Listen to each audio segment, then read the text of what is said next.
오늘은 첫 번째 시간입니다.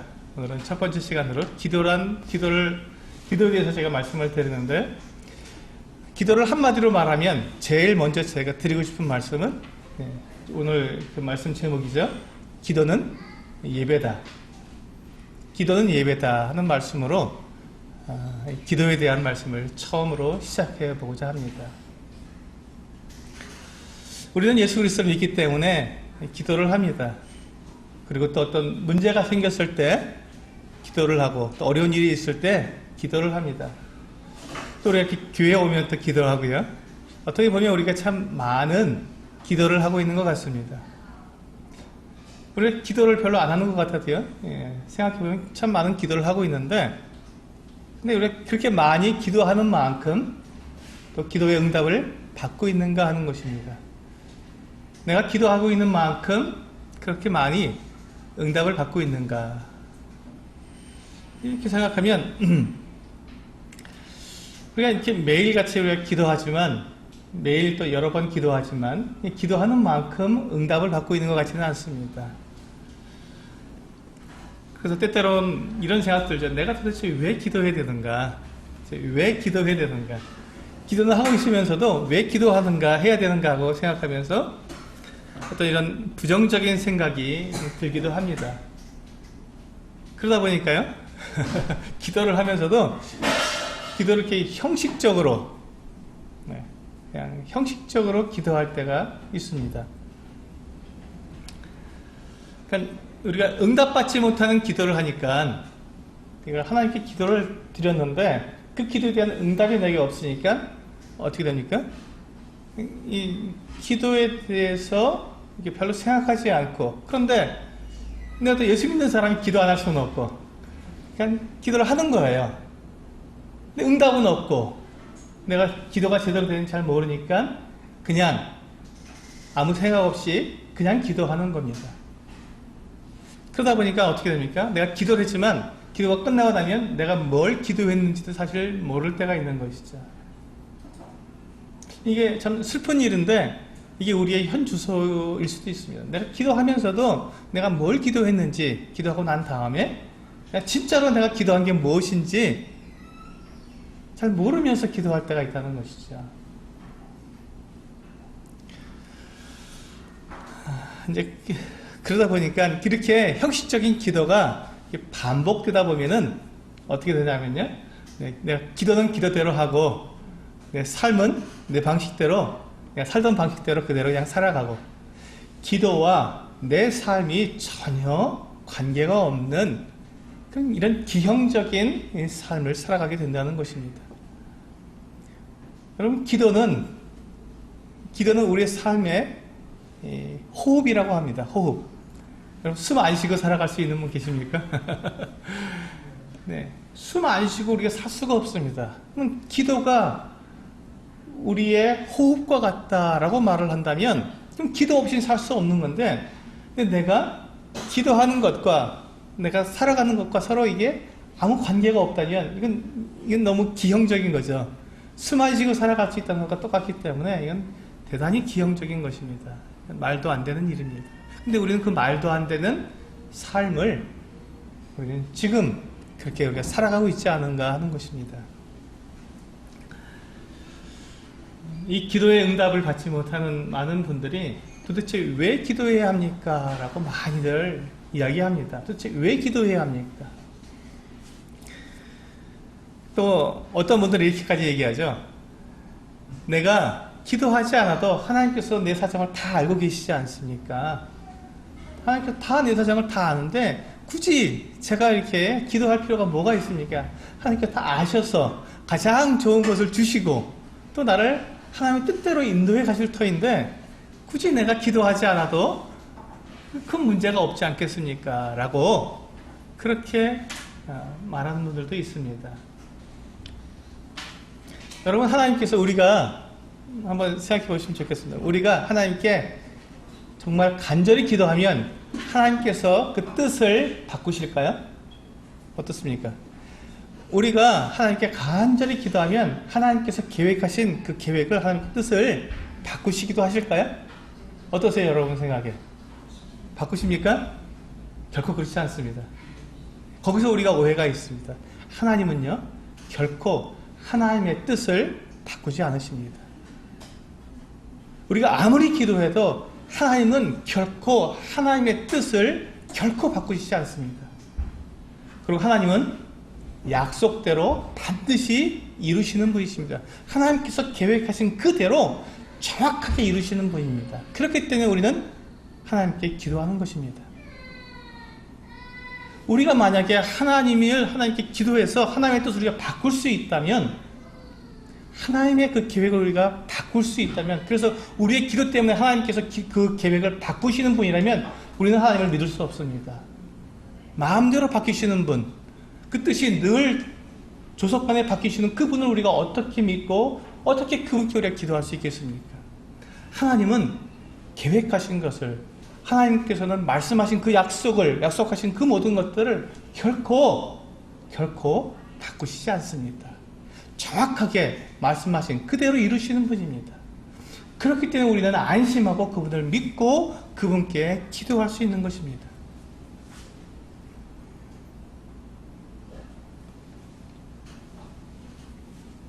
그러니까 우리가 기도하는 데 있어서 가장 견고한 기초는요, 하나님께서 결코 그 뜻을 바꾸시지 않으신다는 거기에 있습니다.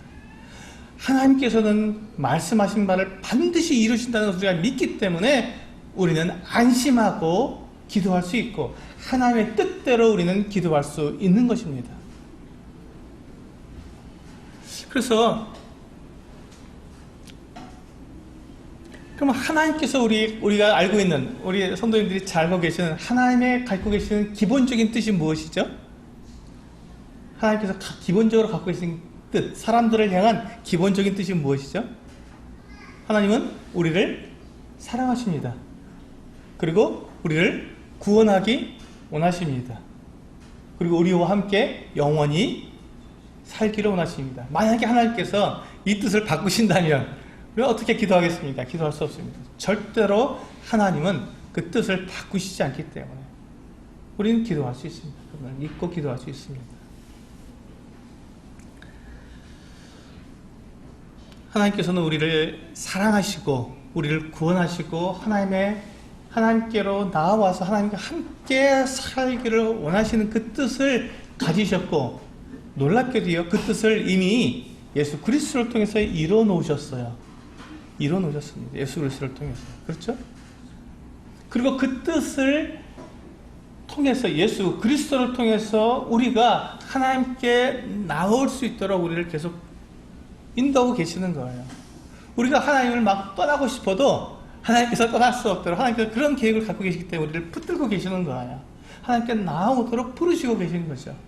우리가 하나님과 전혀 관계없는 삶을 살다가도 어느 날 누군가를 통해서 갑자기 하나님을 찾게 되고, 예수 그리스도께서 나를 위해서 어떤 일을 해주셨는지를 내가 듣게 되고 알게 되고, 그래서 내가 그분을 믿게 되는 이 과정을 통한 것을 보면 내가 전혀 하나님과 관계없는 삶을 살았음에도 불구하고 하나님은 그 뜻을 결코 바꾸지 않으시고 그 뜻을 이루고 계신다는 것이죠. 성실히 이루고 계시다는 것입니다.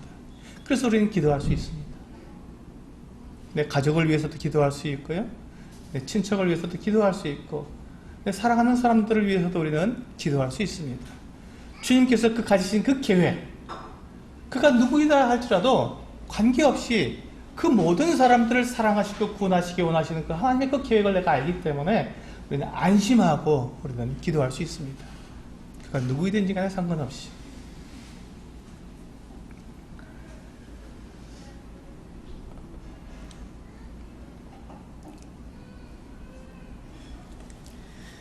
때때로 우리가 하나님께 기도하는데요, 내가 기도한 대로 이루어지지 않을 수가 있습니다. 그쵸?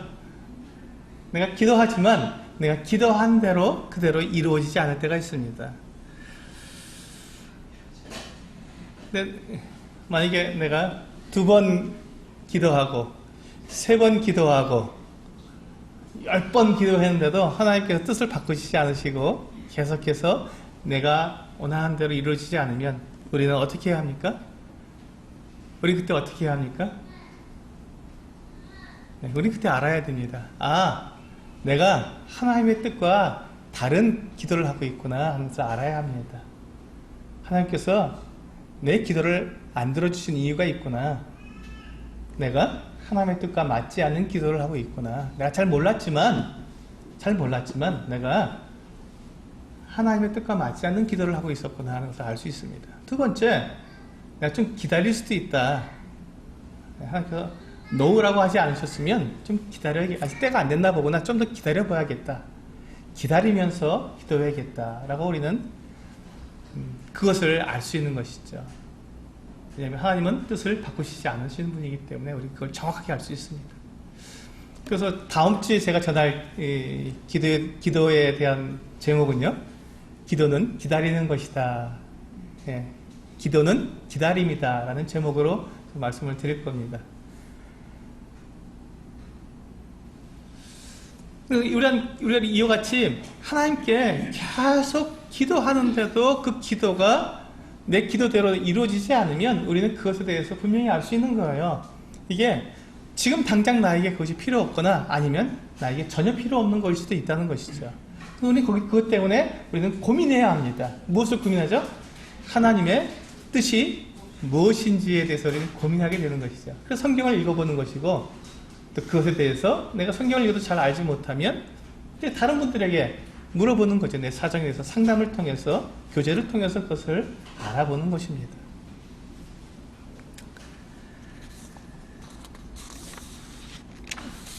근데 참 감사한 것은요, 하나님께서 약속하신 것이 하나가 있는데, 하나님께서는 우리가 하는 기도를 다 들으신다는 것입니다. 다 들으신다는 거예요. 하나님께서 우리가 하는 기도를 안 듣고 귀를 막아버리시면 이건 좀 문제가 있죠. 그때 문제가 있는데, 우리가 어떠한 기도를 하든지 하나님께서는 그 기도를 다 듣고 계시다는 거예요. 다만 내가 한 기도가 하나님의 뜻과 맞지 않게 되면 그것에 대해서 보류하시든지 아니면 아니라고 하시든지 그것은 다른 방법을 사용하시는 것 뿐이지 안 들으시는 게 아니라 우리가 하는 모든 말들을 다 들으신다는 것입니다. 우리가 자녀를 키워보신 분들은 우리 아이들이 부모에게 와서 무엇을 얘기하면 다 듣지 않습니까? 다 들어줍니다. 듣지도 않고 안 돼! 하는 분은 없습니다. 자녀가 하는 말에 대해서 부모는 귀를 열고 아이가 무슨 말을 하는지 정말 세밀하게 들으려고 합니다. 아이가 요구하는 게 무엇인지 그 정말 요구하는 게 뭔지를 알기 위해서 자세히 듣습니다. 어린 아이들은요, 뭐라고 얘기하는데 자기가 원래 원하는 것을 구하기보다 다른 걸 엉뚱한 걸 말할 때가 있어요. 그때 부모는 어떻게 합니까? 아, 네가 이걸 원하는 거구나 할 때 아이가 맞아요 이렇게 얘기할 때가 있죠. 자기가 뭔가 얘기하고 있는데 엉뚱한 걸 얘기하고 있는 거예요. 근데 부모가 얘기하다 보니까 아, 이 녀석이 뭘 요구하나? 아, 너 그러니까 이 장난감 이거 말하는 거야? 네, 맞아요. 그래, 알았어, 그거 줄게. 자, 이렇게 관계가 이루어지는 것이죠. 마치 그것처럼 하나님께서 우리의 기도를 다 들으시는데 내가 기도한 대로 그렇게 움직이시는 분은 아니시라는 거예요. 왜? 하나님은 우리의 창조주십니다. 그리고 우리는 하나님께서 만드신 피조물이고요. 그러니까 내 계획, 내 생각, 내가 가지고 있는 그 뜻이 하나님보다 더 클 수는 없습니다. 내가 더 하나님보다 오를 수도 없고요. 그래서 우리는 어떡합니까? 다만 하나님께 내 마음을 아뢰는 거죠. 말씀을 드리는 거예요.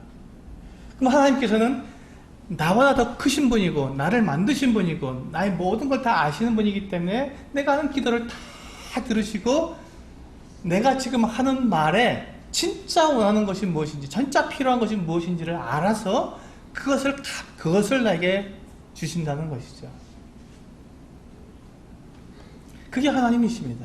그래서 하나님께서 우리에게 약속해 주신 그것은 하나님께서 우리의 기도를 들으신다는 것이죠. 들으신다. 그리고 그 기도에 반드시 응답해 주신다는 것입니다. 그러니까 응답 없는 기도는, 응답하시지 않는 기도는 없습니다. 다만 우리가 기도한 내용과 다르게 응답이 될 수 있다는 것이죠. 나는 이 마이크를 원했는데 하나님께서는 너에게 그 마이크가 필요한 게 아니야. 너에게는 더 좋은, 더 우렁차고 더 강한 목소리가 필요한 것 뿐이야 라고 말할 수도 있습니다. 저는 마이크가 필요한 줄 알았는데 마이크가 아닌, 마이크보다 더 근본적으로 내가 목이 새지 않고 내가 다른 사람들이 잘 알아들을 수 있는 그런 어떤 아주 명랑한 목소리가 더 필요한 거야 하고, 마이크는 안 주시고 목소리를 더 명랑하고 더 크게 만들어 주시면 그게 더 나은 거죠. 어디 가든지 마이크를 안 들고 다녀도 어디 가서든지 명료하게 말할 수 있으니까요. 하나님은 그렇게 하신다는 것입니다. 하나님께서 내가 무엇을 원했는데 그것과 다르게 응답해 주실 수도 있다는 것입니다. 근데 우리가 그것을 알지 못하면 하나님을 우리가 원망할 수도 있고 또 억울해할 수도 있고 분노할 수도 있습니다. 근데 우리가 그때 우리가 생각해야 될 것이 오늘 이 말씀의 제목입니다. 기도는 예배다. 왜 제가 기도는 예배라는 제목을 가지고 여러분 말씀드리냐면요, 내가 기도하는 대상이 누구냐 하는 것입니다. 내가 기도하고 있는 대상이 누구냐 하는 것을 정확하게 알으라는 것입니다. 그리고 기도하는 나는 누구냐 하는 것이죠. 나는 누구냐. 우리는 예배할 때 예배라는 말 자체가 엎드려 경배한다는 말입니다. 예배라는 말 자체가 가지고 있는 문자적인 뜻은요, 엎드려 경배한다, 엎드려 절한다, 이런 말입니다. 우리는 누구 앞에 엎드려 절합니까? 우리가 감히 쳐다볼 수도 없는 높으신 분, 왕이나 이런 분들에게 우리는 엎드려 절을 합니다. 그것처럼 하나님은 우리하고 동등한 분이 아닙니다.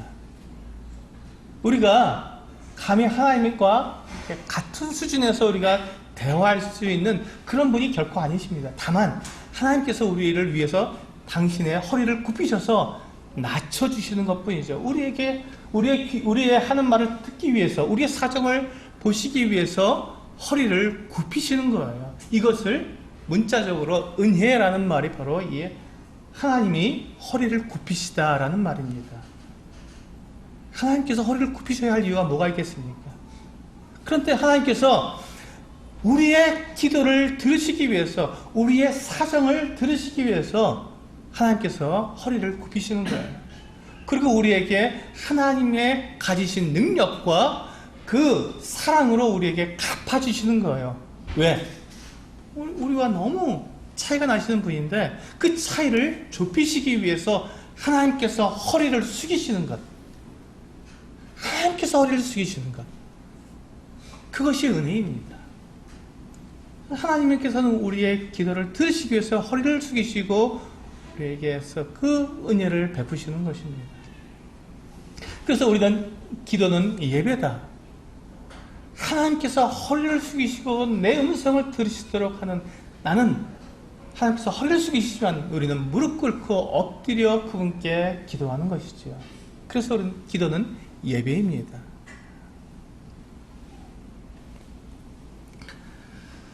우리가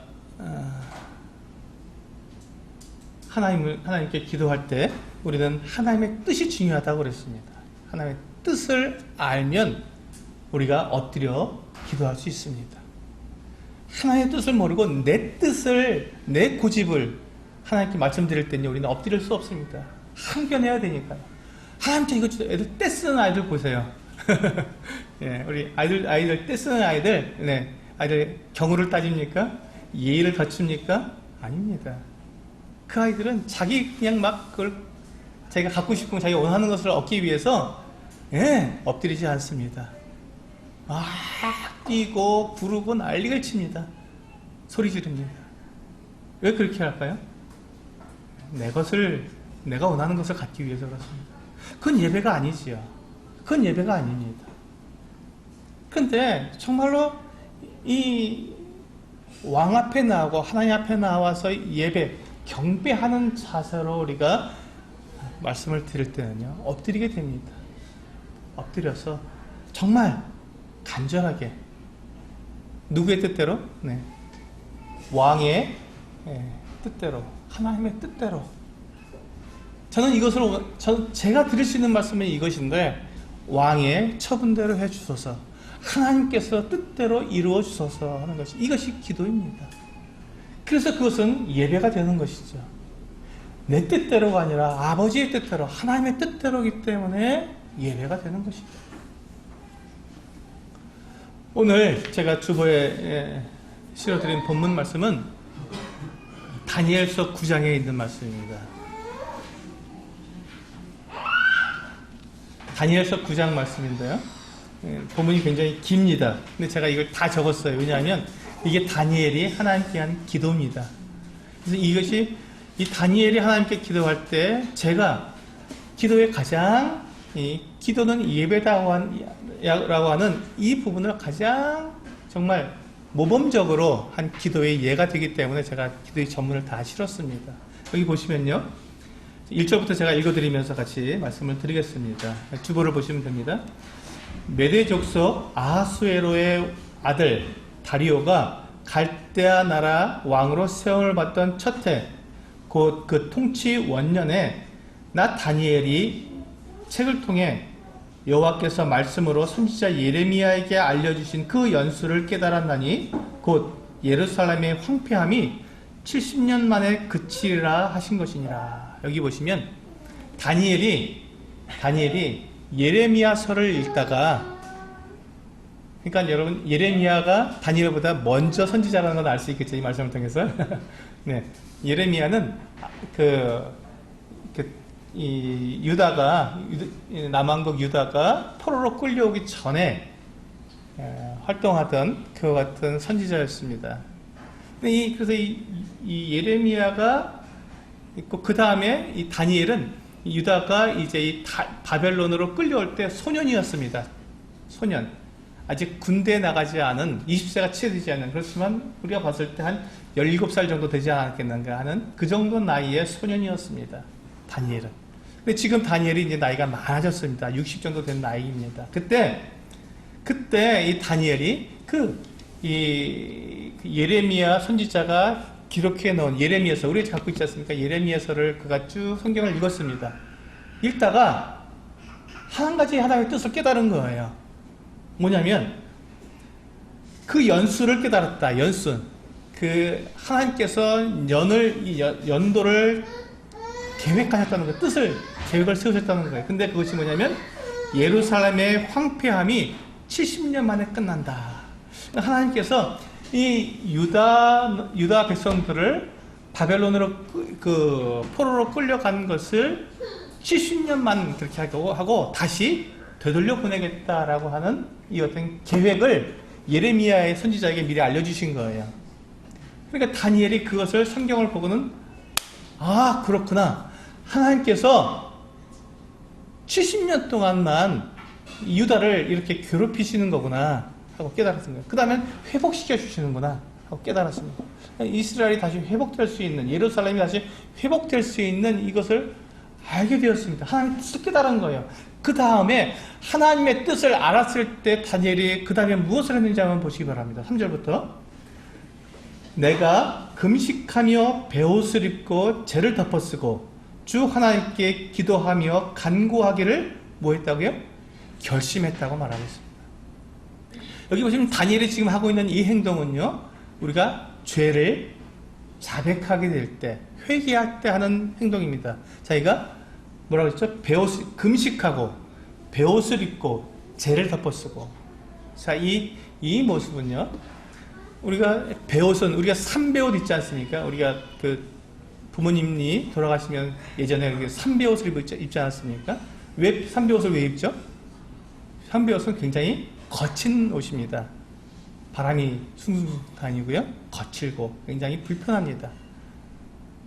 고통을 나타내는 옷이에요. 삼베옷은 부드럽지가 않고 거칠기 때문에 고통스럽습니다. 그 옷 입고 있는 자체가 고통스럽습니다. 그래서 이거 베옷으로 갈아입었습니다. 부드러운 옷이 아니라 거친 옷을 입고, 그 다음에 금식을 하고, 그리고는 재를 이렇게 흙바닥에 앉아서요, 그 재를, 흙먼지를 머리에다 뿌리는 거예요. 머리에다가. 왜 그렇습니까? 이것은 내가 흙에서 와서 흙으로 돌아가는, 나는 흙과 같은 존재입니다. 나는 아무것도 아닙니다. 진흙덩어리입니다. 라고 하는 표현입니다.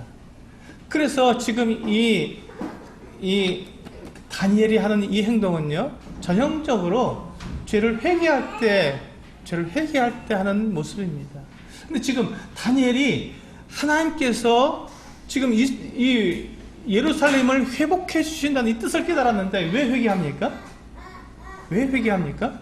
예, 그것이 바로 우리의 4절부터 보시면요. 내 하나님 여호와께 기도하며 자복하여 이르기를 크시고 두려워할 하나님, 주를 사랑하고 주의 계명을 지키는 자를 위하여 언약을 지키시고 그에게 인자를 베푸시는 이여. 여기 보시면 그가 하나님께 기도하며 자복했다고 말합니다. 이건 뭐냐면 죄를 하나님께 고하는 겁니다. 하나님께 죄를 말씀을 드리는 거예요. 내가 이런 죄를 지었습니다 하는 것을 말씀드리는 것입니다. 다니엘은 어떤 사람입니까? 다니엘에 대해서 잘 아시고 계신 분들도 계시지만, 다니엘은 그가 이렇게 소년 때, 청년 때 이 바벨론으로 끌려가서 바벨론의 왕 느부갓네살 왕이 그게 하사해주는, 왕이 먹는 그 진미, 정말 산의 진미를 그게 주어서 먹게 했는데, 그 음식을 보니까 이것이 유대인으로서는 먹을 수 없는 음식이었습니다. 돼지고기라든지 뭐 이런 것들, 피를 빼지 않고 있는 고기라든지 뭐 이런 여러 가지 그런 것들이 있었기 때문에 먹을 수가 없는 그와 같은 음식이 있었습니다. 그래서 다니엘은 그 자기를 관장하는 그 사람에게 우리는 이 음식을 먹을 수 없습니다. 다만 물과 채소를 먹게 해주어서 한 열흘 동안만 시험해 주십시오 라고 얘기했을 때, 그것을 하나님 앞에 기도하고 그가 열흘 동안 물과 채소만 먹었는데요, 고기를 먹은 사람보다 얼굴이 더 윤택하게 된 그와 같은, 자기의 믿음과 정절을 지킨 그와 같은 사람이었습니다. 그리고 그는 평생 하나님께 기도하는 것을 쉬지 않은 그와 같은 사람이었습니다. 근데 그가 그렇게 하나님 앞에서 정결하고 하나님 앞에서 이렇게 기도하는 그와 같은 사람이었던 그가 하나님 앞에 죄를 자백하는 것이 무슨 뜻일까요? 왜 그는 그것이 필요했을까요? 네, 여기서 보시면요, 5절부터 보시면 이 다니엘은 지금 우리는 이미 범죄하여 패역하며 행악하며 반역하여 주의 법도와 규례를 떠났사오며, 우리가 또 주의 종 선지자들이 주의 이름으로 우리의 왕들과 우리의 고관들과 조상들과 온 국민에게 말씀하신 것을 듣지 아니하였나이다. 그러니까 이 보니까 다니엘은 지금 자기 자신의 죄를 자백한 것이 아닙니다.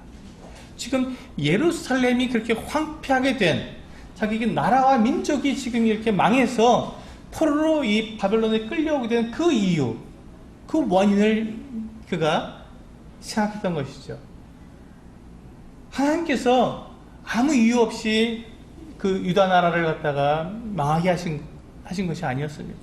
유다 민족을 갖다가 지금 바벨론에 포로로 끌려오게 하신 것이 아니었습니다. 그들의 죄 때문에, 그들의 반역 때문에, 순종치 아니하고 율법을 어기고 우상을 섬긴 것 때문에 하나님께서는 그 약속대로, 여기 보시면 약속대로 그들을 이 먼 나라로 보내신 것입니다. 그 죄, 다니엘은 바로 그 죄를 기억했던 것입니다. 그리고 그것을 자백한 것이죠. 하나님은 옳습니다. 하나님께서 그렇게 우리를 그 예루살렘에서 우리를 이끌어서 이 우상의 나라, 이 이방 나라, 정말 하나님을 알지도 못한 이 나라에 우리를 포로로 오게 하신 것, 이것은 하나님 정말로 공의로우신 분이며 옳으신 분이십니다 라고 고백한 것입니다. 그것이 왜 가능하죠? 그것이 3절에 있는 말씀입니다. 아니, 4절에 있는 말씀입니다. 4절에 보시면요, 다니엘이 하나님을 뭐라고 고백하고 있습니까? 우리 4절 같이 한번 읽어보세요. 중요하니까요. 4절 같이 한번 읽어보겠습니다. 시작. 내 하나님 여호와께 기도하며 자복하여 이르기를 크시고 두려워할 주 하나님, 주를 사랑하고 주의 계명을 지키는 자를 위하여 언약을 지키시고 그에게 인자를 베푸시는 이시여. 다니엘은 하나님을 이와 같은 분으로 알았습니다. 그러니 그분 앞에 엎드릴 수밖에 없지요. 그분이 모든 걸 다 아시기 때문에 언약을 지키시는 분, 그 뜻을, 하나님의 뜻을 정확하게 이루시는 분인 걸 알기 때문에 그분 앞에 엎드려서 기도하고 그가 자백을 하게 된 것입니다. 이것이 바로 다니엘이 하나님께 기도하는 이 패턴을 한번 보시기 바랍니다. 우리는 기도할 때 내가 지금 필요로 한 것, 내가 지금 있어야 할 것, 나의 그 사정, 나의 이 억울함, 나의 이 그 불평과 원망, 뭐 이런 것들을 하나님께 말씀드리나 바쁩니다. 그것을 하나님께 아뢰서, 그래서 내 속을 후련하게 만드는데 우리는 바쁩니다. 그것을 달라고 막 간절하게 합니다.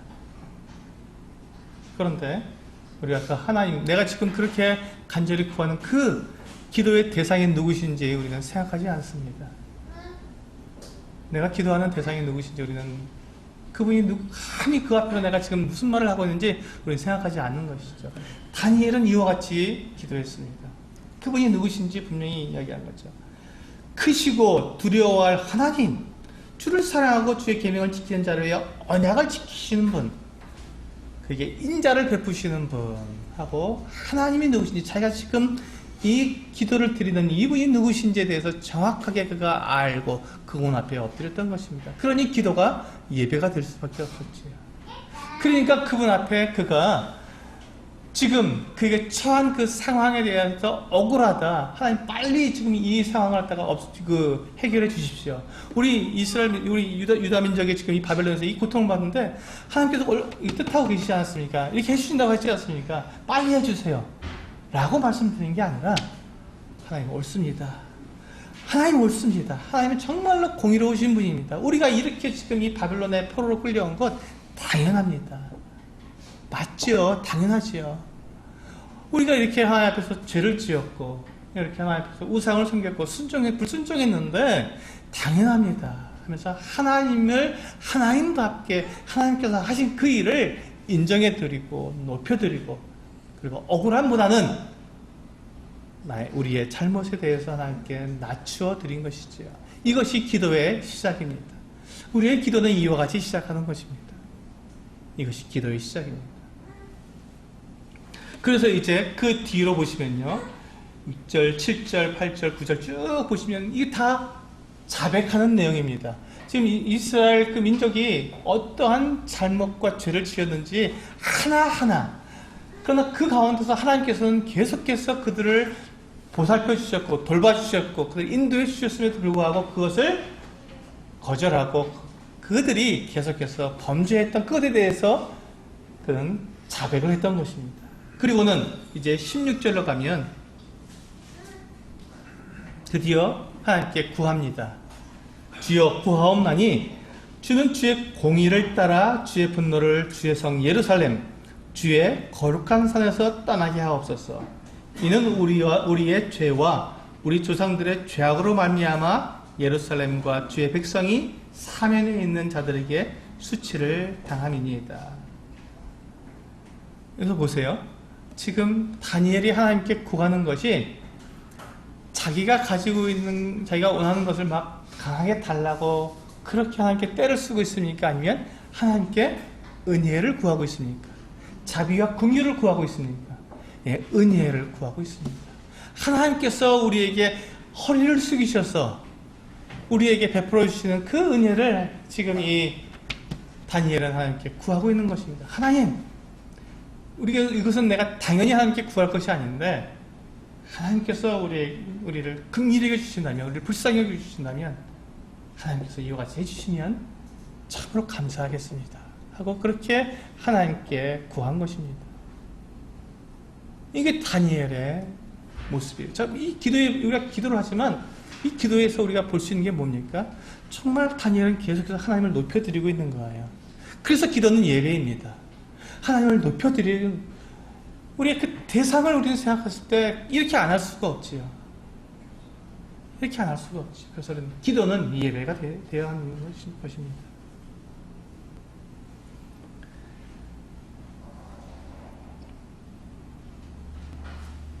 18절에 보십시오. 18절 같이 읽겠습니다. 18절 시작. 주여 귀를 기울여 들으시며 눈을 떠서 우리의 황폐한 상황과 주의 이름으로 일컫는 성을 보옵소서. 우리가 주 앞에 간구하옵는 것은 우리의 공의를 의지하여 하는 것이 아니요 주의 큰 긍휼을 의지하여 함이니이다. 그렇죠. 여기 분명히 나왔죠. 다니엘은 지금 하나님의 뜻을 구해서 알고 뜻대로 기도하고 있는 중에도 우리의 공의를, 우리가 잘한 것들 때문에 하나님께 이렇게 구하는 건 아닙니다. 하나님, 우리의 공의로 하나님께 기도할 수 있는 게 뭐가 있겠습니까? 그건 아닙니다. 다만 하나님의 그 긍휼을 구하는 것 뿐입니다. 하나님의 은혜를 구하고 지금 있는 것입니다. 이게 다니엘의 모습입니다. 우리가 기도할 때 바로 이와 같이 기도해야 합니다. 우리는 기도할 때 내가 하나님께 맡겨놓은 물건을 달라고 하듯이 그렇게 기도하는 것이 아니라 하나님 긍휼을 베풀어 주십시오 하고 구하는 것입니다. 우리 이 말씀을 보시면서요, 우리 누가복음 말씀이죠.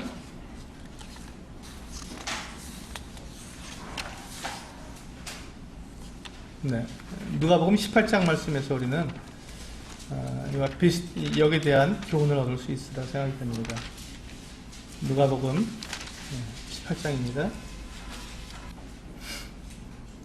네, 9절부터 14절까지입니다. 제가 읽겠습니다.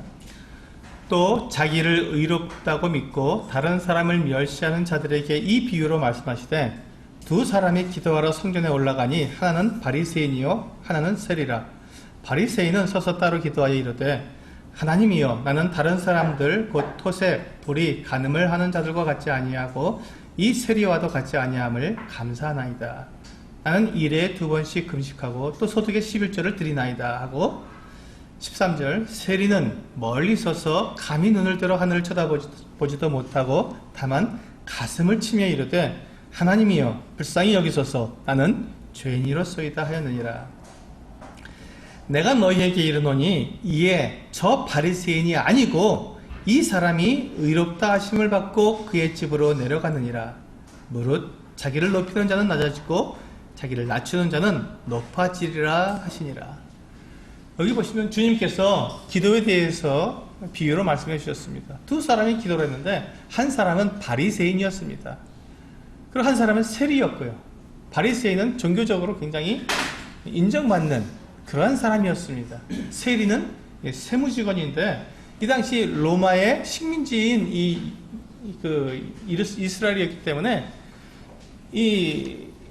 지금 로마를 대신해서 세금을 걷어서 납부하기 때문에 그 사람들이 또 세금을 걷을 때 그냥 걷는 게 아니고요. 거기다가 자기들이 또 착복할 것까지 덧붙여서 이 세금을 뜯어냈기 때문에 이 사람들은 세리는 그냥 이방인처럼 취급을 했습니다. 너는 유대인도 아니야. 너는 이스라엘 사람이 아니다. 어떻게 우리 민족의 피를 빨아먹냐. 이렇게 말을 하면서 이 사람들을 정말로 세리는 사람 취급을 하지 않았습니다. 그런데 이 두 사람이 기도하러 성전에 올라갔습니다. 바리새인이 얼마나 하나님 앞에 합당한 기도를 하겠습니까? 근데 이 바리새인이 한 기도는 어떻게 기도했습니까? 하나님, 나는 다른 사람들 곧 토색, 불의, 간음을 하는 자들과 같지 않습니다. 나는 그런 건 사실 않았다는 것입니다. 정말 훌륭하죠. 그리고 나는 일에 2번씩 금식을 하고 소득의 11조를 꼭꼭 드립니다. 대단하지요? 일주일에 2번씩 금식하시는 분 계십니까? 네, 그렇게 하시는 분은 없습니다. 거의 없습니다. 매주 한 번씩 금식하는 것도 어려운데 일에 2번씩 금식한다는 건 대단한 것이에요. 근데 이 바리새인은 그렇게 생각을 했어요. 그것을 하나님께 감사하다. 그러면서 내가 저 세리와도 같지 않음을 감사합니다. 그래서 내가 저렇게 악한 일을 하지 않고 살게 해주신 것 감사합니다. 어때요? 이 바리새인의 기도 참 멋지지 않습니까? 그런데 하나님께서는 이것에 대해서는 칭찬하지 않으셨다. 주님께서 그것을 칭찬하지 않으셨다는 것입니다. 하나님께서 그 기도를 옳다고 받아주시지 않으셨다는 거예요. 두 번째, 이 세리는 뭐라고 기도했냐고 한번 보십시오. 13절부터 보시면 멀리 서서 감히 눈을 들어서 하늘을 쳐다보지 못했습니다. 그리고 가슴을 치면서 아이고, 난 죽어도 싸. 나 같은 인간이 어떻게 하나님께 나왔나. 이렇게 하면서 기도를 한 것입니다. 하나님이여 어떻게 해달라고요? 불쌍히 여겨달라고요. 나는 죄인입니다. 하나님께 그저 하나님께 긍휼을 구한 것이죠. 다니엘의 기도와 똑같지 않습니까? 나의 공의를, 우리의 공의를 가지고 하나님께 기도한 것이 아니라 하나님의 긍휼을 기도할 뿐입니다 하고 다니엘이 기도한 것처럼 이 세리는 정말 자기의 신세가 그런 신세니까 자기의 사정을 아니까 그렇게 정말 솔직하게 하나님께 기도한 것입니다. 나는 죄인입니다 하고 고백을 한 겁니다.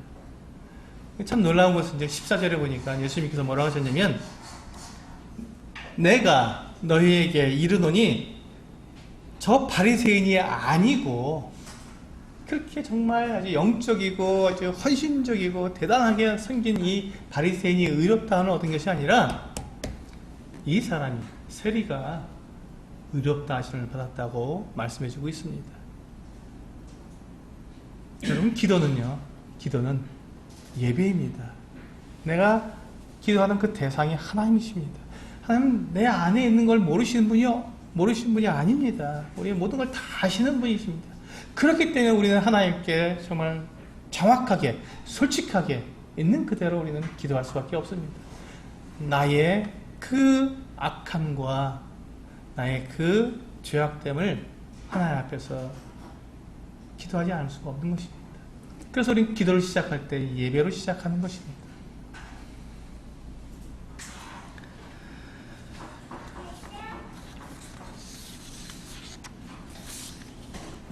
네, 우리가 이렇게 하나님 앞에 이와 같이 기도할 때 비로소 하나님과 우리 사이에 무엇이 이루어집니까? 교제가 이루어집니다. 참 놀랍죠? 우리가 하나님 앞에 우리 자신을 낮추면 하나님께서 어떻게 하신다고요? 하나님께서 헐를 씌워주신다고요. 우리 사람들은 그렇지 않습니다. 만약에 제가 다른 사람 앞에 가서 저를 낮추고 막 하면요, 사람은 어떻게 합니까? 예, 허리를 딱 세우고 목을 딱 세웁니다. 그리고는 그래 너는 나한테 이렇게 복종해야지 이렇게 하는 것이 사람입니다. 그런데 하나님은요 그게 아니라는 것입니다. 하나님께 우리가 엎드려 기도하면 하나님은 오히려 허리를 숙이시고 우리에게 귀를 기울이시고 우리와 수준을 맞추신다는 거예요. 그분이 하나님이시라는 것입니다. 그때 비로소 뭐가 된다고요? 교제가 이루어진다는 거죠. 요한일서에서 바로 그것을 얘기하고 있는 거예요. 요한일서에서 만일 너희가 하나님께 너희 죄를 자백하면 그분은 미쁘시고 의로우사 우리의 모든 죄를 다 사해 주시고 우리를 불의해서 깨끗하게 해주시는 분이라고 말씀하십니다. 그 다음에 뭐예요? 우리 깨끗하게 하신 다음에 뭐 하시는 겁니까? 그때 비로소 교제가 이루어지는 것입니다. 그때 비로소 교제가 하나님과의 사귐이. 그래서 요한 1서를 기록한 목적이 뭐냐면 내가 이것을 너희에게 기록하면 너희로 사귐이 있게 하려 합니다. 하나님과 사귐이 있게 하려 합니다. 하나님과 사귀게 하기 위해서, 교제하게 하기 위해서 이걸 썼는데 그 첫 번째가 예배라는 것이죠. 우리의 죄를 자백하고 하나님 앞에 엎드려서 구할 때 하나님은 그때 우리에게 허리를 숙이시고 우리에게 다가오셔서 우리의 기도를 들으시고 우리에게 은혜를 베푸신다는 것입니다. 그래, 내가 너를 낳았다. 내가 너를 만들었지.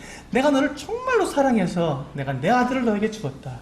그렇다면 너에게 아낄 게 뭐가 있겠냐? 그래, 말해보아라. 하면서 함께 교제를 나누시는 것입니다. 그래서 그때 비로소 우리는 기도가 되는 것이죠. 그때 비로소 기도가 되는 것입니다. 저는 성도님들에게 기도에 대해서 이제 말씀을 시작했습니다. 얼마나 오랫동안 할지 저도 잘 모른다고 말씀을 드렸습니다. 그러나 이 기도는 정말로 중요합니다. 그런데 제가 오늘 드린 말씀처럼 기도를 여러분 처음 시작하실 때 기도의 기본은 예배부터 시작하셔야 합니다. 하나님께서는 결코 하나님의 뜻을 바꾸시지 않으시는 분이십니다. 이것을 우리가 알고 그분 앞에 우리가 엎드려 한다는 것입니다. 하나님께 내가 막 요구하고 고집부리고 때를 쓰면 하나님 주시겠지 하고 이렇게 막 뻗정대고 소리 지르고 뻥충뻥충 뛰면서 우리가 기도하는 것이 아니라 하나님 되도록 우리는 그 앞에 엎드려서 기도하는 것이고 그분의 긍휼을 구하는 것이고 나를 자랑하는 것이 아니라 그분의 은혜를 구하는 그때 비로소 하나님께 우리가 하나님께 진실된 기도를 시작할 수 있게 된다는 것입니다. 그래서 저는 기도는 예배다 하고 여러분에게 첫 말씀을 드렸습니다. 기도하시고 시도록 하겠습니다.